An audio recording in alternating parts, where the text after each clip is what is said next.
English का एक word है लॉस्ट। लॉस्ट का मतलब होता है खोया हुआ, जिसका उर्दू में अर्थ होगा कि भटका हुआ। यानी आज हम भटके हुए हैं, हर इंसान भटका हुआ है। कोई भी इंसान सीधे रास्ता पर नहीं है।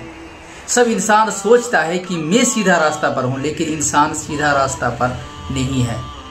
बिकॉज इंसान वही सीधा रास्ता पर है जो इंसान इहदिना सिरात मुस्तकीम पर चलता है, अल्लाह के बताए हुए रास्ते पर चलता है।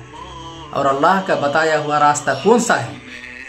5 वक्त नमाज पढ़ना, दान खैरत करना, छोटे को छोटे का तरजीह देना, बड़े को बड़े का तरजीह देना, बड़े की इज्जत करना, अपने मोहल्ले में, अपने गांव में अपने पड़ोसी का ख्याल रखना, अपने दिल के अंदर आखिरत का ईमान रखना, जन्नत का ख्वाहिश रखना, जहन्नम का डर रखना। इसीलिए जब मुअज्जिन आज़ान देता है तो पहले कहता है हय्या अला सलाह, कि आओ नमाज की तरफ। उसके बाद फिर जो लफ्ज़ आता है वो आता है हय्या अलल फलाह, कि आओ कामयाबी की तरफ। अल्लाह अगर चाहता तो ये लफ्ज़ पहले इस्तेमाल कर सकता था कि हय्या अलल फलाह, आओ कामयाबी की तरफ। लेकिन अल्लाह ने जो पहला लफ्ज़ इस्तेमाल किया, मुअज्जिन जो पहले लोगों को बुलाया, वो ये कह के बुलाया कि आओ नमाज की तरफ। और फिर दूसरा मर्तबा जो लफ्ज़ कहता है वो है कि आओ कामयाबी की तरफ। यानी हमारे लिए नमाज ही कामयाबी है।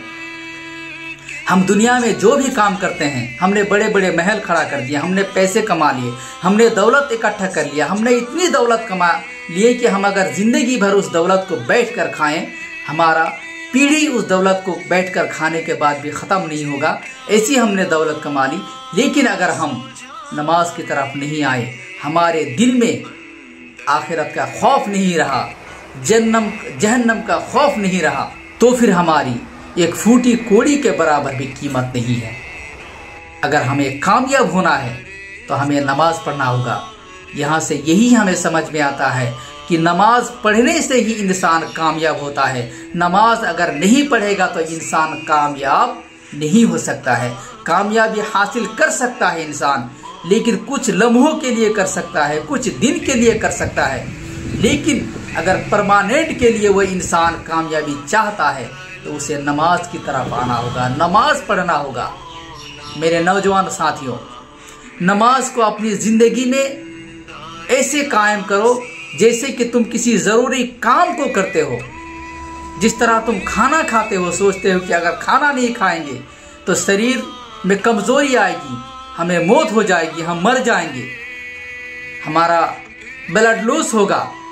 उसी तरह आप नमाज को भी अपनी ज़िंदगी का एक हिस्सा बनाओ, एक काम की तरह, उसे ज़रूरी काम की तरह अदा करो कि नमाज कामों के अंदर हमारा एक ज़रूरी काम है।